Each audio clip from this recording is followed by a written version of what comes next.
Thank you very much for staying tuned. We moved, we moved to the next segment of Development Focus with Judy Ojo on ITV. Like I keep telling you, this program is up for sponsorship and advert placement. If you enjoy what we do on this program, bringing you developmental issues, please come partner with us on ITV Abuja. We are moving to discuss the forthcoming February 12, 2022 FCT election. Many of us residents in Abuja are not even aware that there is an upcoming election in the Federal Capital Territory.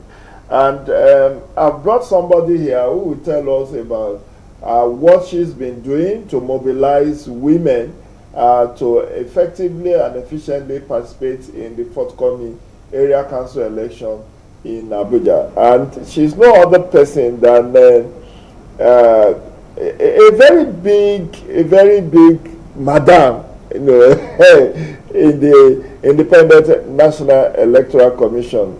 She's in charge of gender and inclusivity. Welcome, Mrs. Blessing Obidegu. It's a pleasure to have you on the show. Thank you, You are still looking youthful. What is the secret of your beauty?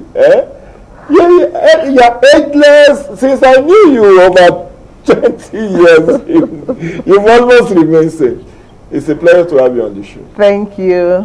So, walk us through FCT election is at the corner. In another 2 weeks or thereabout, that election will hold. You've been doing series of programs and activities. Run us through what your department has been doing in the last months. Okay. Good morning, Nigerians. You know, knowledge is very central to democracy. You need to inform people about what is going on. Just like you rightly said, on the 12th of February, there will be election, council elections in the Federal Capital area council elections in the Federal Capital Territory. And for us in INEC, we've prepared and we are still engaging the people to get involved, to make sure they vote, especially the women and the marginalized group in all, the youth, the persons living with disabilities. But I will concentrate on what we have been doing with women. You know, INEC, it's a gender responsive and sensitive organization. INEC has done a lot to get women to participate in the electoral process. It has developed a gender policy that it has reviewed last year, 2021. It has reviewed, and that document will be presented shortly to the public. And in line with our gender policy, we have reeled out strategies to engage women in the Federal Capital Territory. Just recently, we had a town hall meeting for gender-focused civil society organizations, NGOs that are women-oriented, and indeed stakeholders. We had that town hall meeting to bring the women up to speed as to what to expect. You know, a lot has happened since 2019 general elections. What will they be expecting on election day? How do they engage? How will women participate in this election? So to mobilize them to fully come out to engage, we had that meeting where they were also taught about what to do on election day, to even try to, who are our councillors? Who is the chairman in my area? They should be asking questions now. Women should have information. They should know who to vote for. What are their manifestos? What are they going to offer? Not only that, we have cascaded that down to the area councils. As we speak, INEC staff are in the 6 area councils mobilizing women, getting them to know exactly what to do and why it is important for women to participate in these elections. It is not only about them. They will not only be the ones to benefit, their families as the whole will benefit, and everyone living in the Federal Capital Territory will benefit from it if they vote in the right candidates.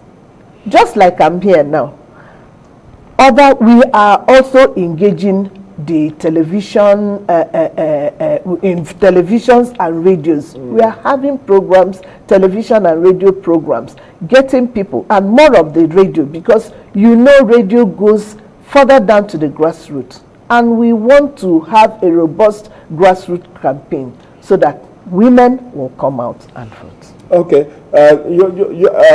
Last Wednesday, exactly a week, the commission held meeting with civil society organization in which I was present. Yeah. And I listened to the chairman of the commission when he said the turnout of voters in Abuja is very appalling, and that it's even worse for AMAC, which is the Abuja Municipal Area Council.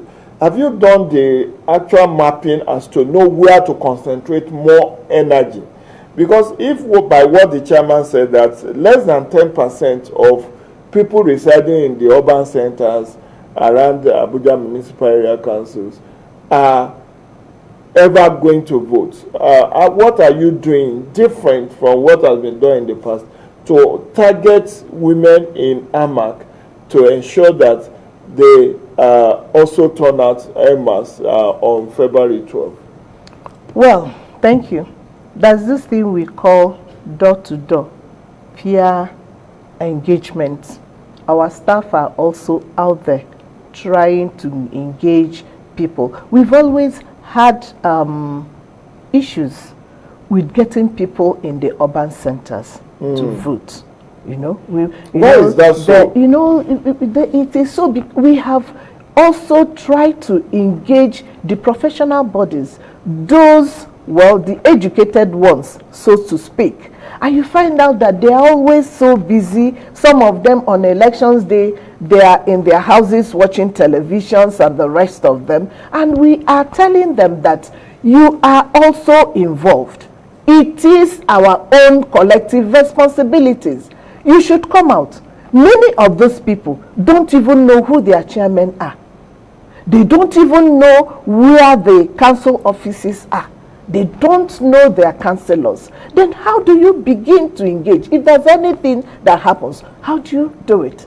So we are also doubling our efforts to reach to both those in AMAC and in the rural areas, because we discovered that it is those in the rural areas that vote more. But we are very well engaging those in AMAC to come out. It is not only for grassroots people, it is also for us in authority. How much of interface are you having with the 18 registered political parties who are fielding candidates in this to also use their own network within the area councils to mobilize for more, not only women participation?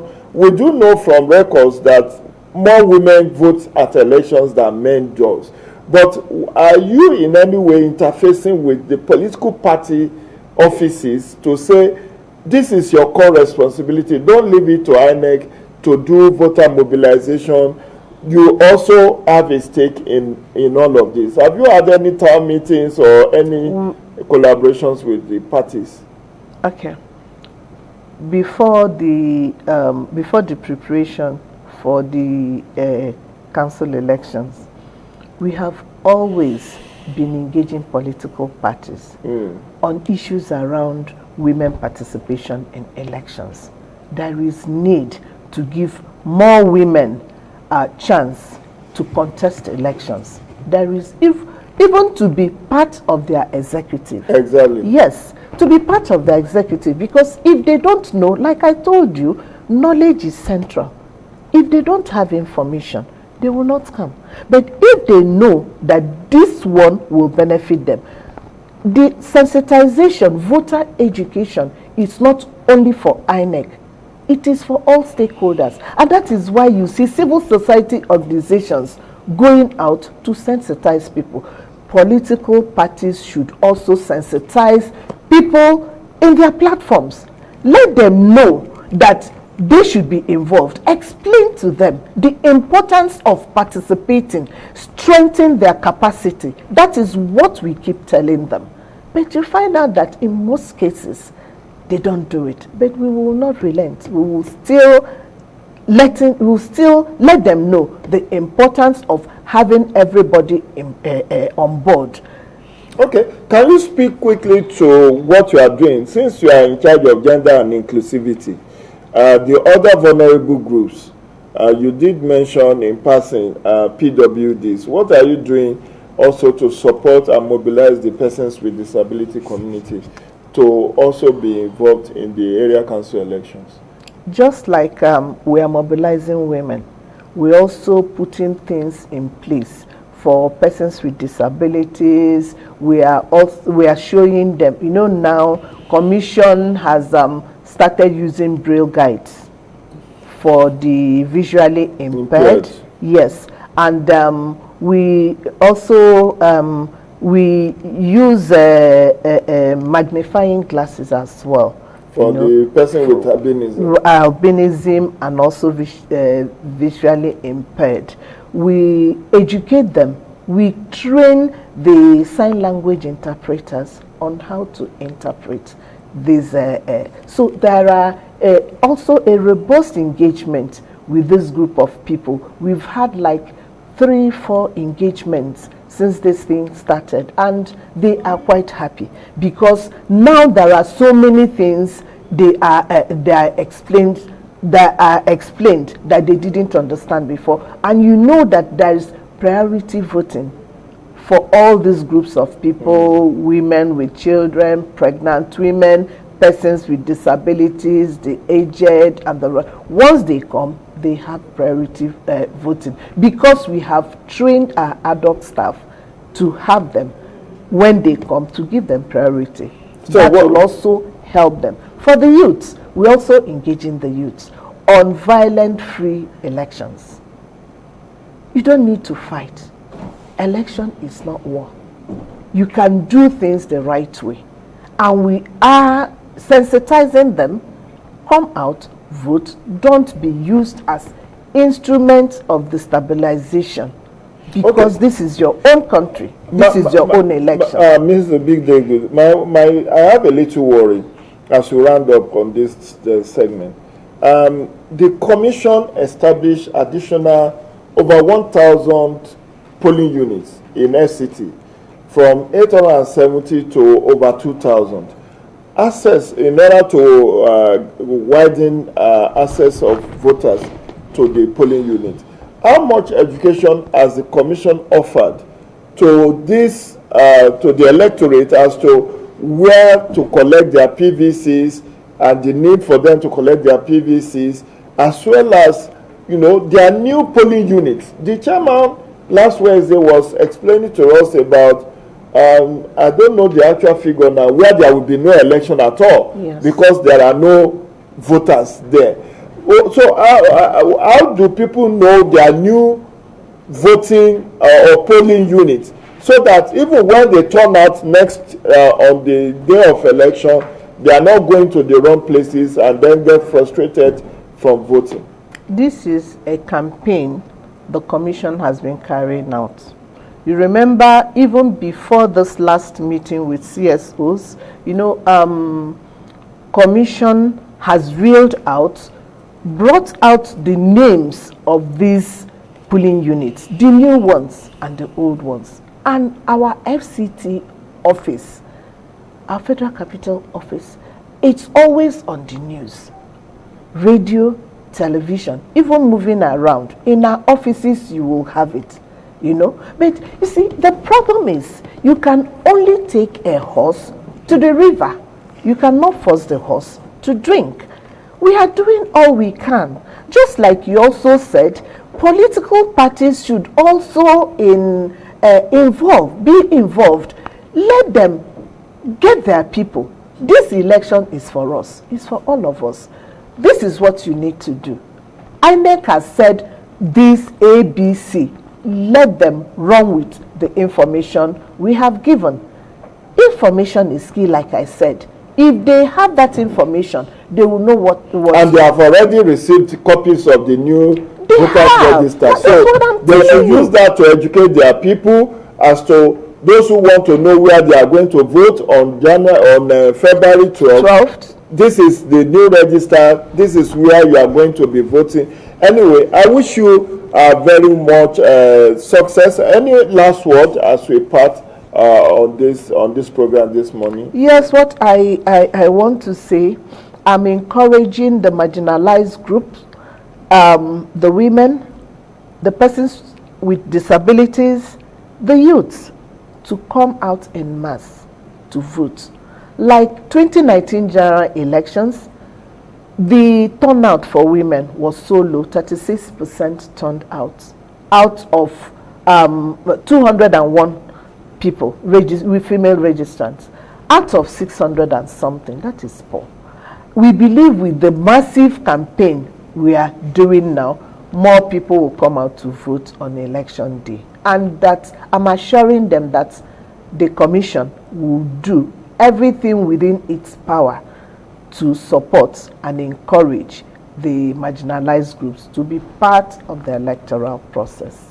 So my own advice to you, those of you out there who are here to collect your permanent voters card, is that they can still do that. I think they can still collect their PVCs at INEC offices, because if you don't have your permanent voters card, you cannot vote. We have stopped registration. No, we are not talking registration as collection of PVC. Yes. So we are encouraging all the marginalized groups, the youth and women, whether you are an aspirant or candidate or you are even an ordinary voter, please go get your PVC so that you can vote on February 12, 2022. That will be the size of this discussion segment. We still have one more segment to go. Please stay tuned. But I want to thank Mrs. Blessing Obidegu for finding time out of your very busy schedule to come on this show. Thanks for having me, Jide. It's a pleasure. See you around some other time. So step back and we'll be back in a bit.